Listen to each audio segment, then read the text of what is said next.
When an oarfish swims ashore or washes up on a beach, it's usually not a good sign. People see it as a bad omen or even an earthquake warning. And there's a mix of myth, folklore, and science behind why. The oarfish is the longest bony fish in the world. Normally, they prefer the deep ocean at depths of around 100 to 1,000 meters where few people or creatures go. So when they come closer to the surface or wash ashore, it definitely gets people's attention.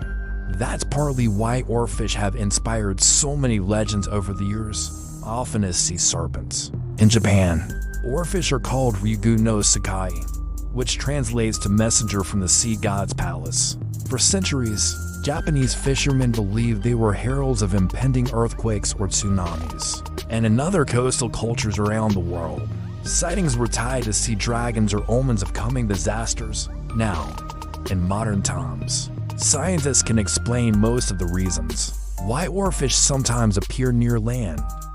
But the folklore and traditions surrounding these mysterious fish endure, especially in Japan.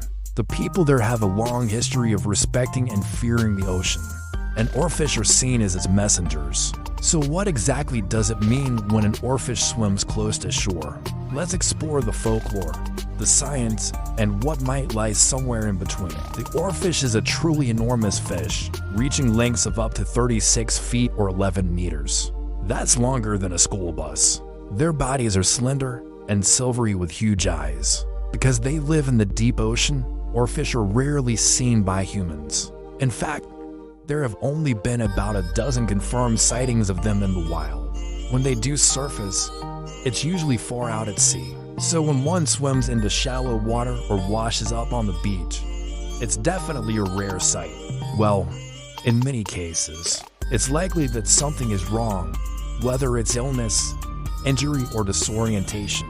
Oarfish that swim close to shore are often not acting like normal healthy fish. Some researchers speculate that oarfish may be sensitive to shifts in the Earth's crust or magnetic fields. Because they live in the ocean depths, they might detect these changes long before anyone else.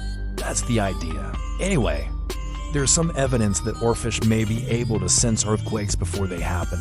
In 2010, for example, several oarfish washed ashore in Japan just days before the devastating Tohoku earthquake and tsunami.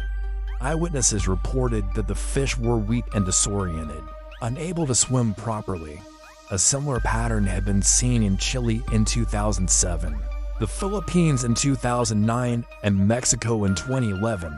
Of course, this isn't proof that oarfish can predict earthquakes, but it is intriguing. Changes in water temperature, pollution, or low oxygen levels in deep waters might force the oarfish upward.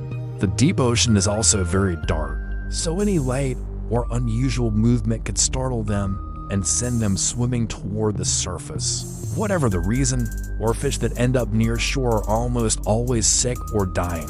In many coastal cultures, oarfish sightings were seen as a warning of disaster. Sometimes they were associated with storms or floods, while in other places, they were said to predict earthquakes. The Japanese were among the first to take notice of this supposed link to earthquakes. They noticed that oarfish often appeared before major tremors, and came to believe that the fish were messengers from the gods, delivering messages of impending doom. Even today, some Japanese fishermen will abandon their boats if an oarfish surfaces nearby, convinced that a tsunami is on its way. Is there any real connection between oarfish and earthquakes? Well, scientists say that while the timing might not be a coincidence, there is no proven link between these two things. More research is needed to understand if oarfish really can sense seismic activity or other environmental changes in the ocean. In the end, it's hard to say for sure what an oarfish sighting means, but whether it's a scientific mystery or a folklore legend, there is no denying that these enormous fish are a reminder of just how much we don't know about the deep ocean and the creatures that live there. Thank you for watching, and don't forget to like and subscribe to see more.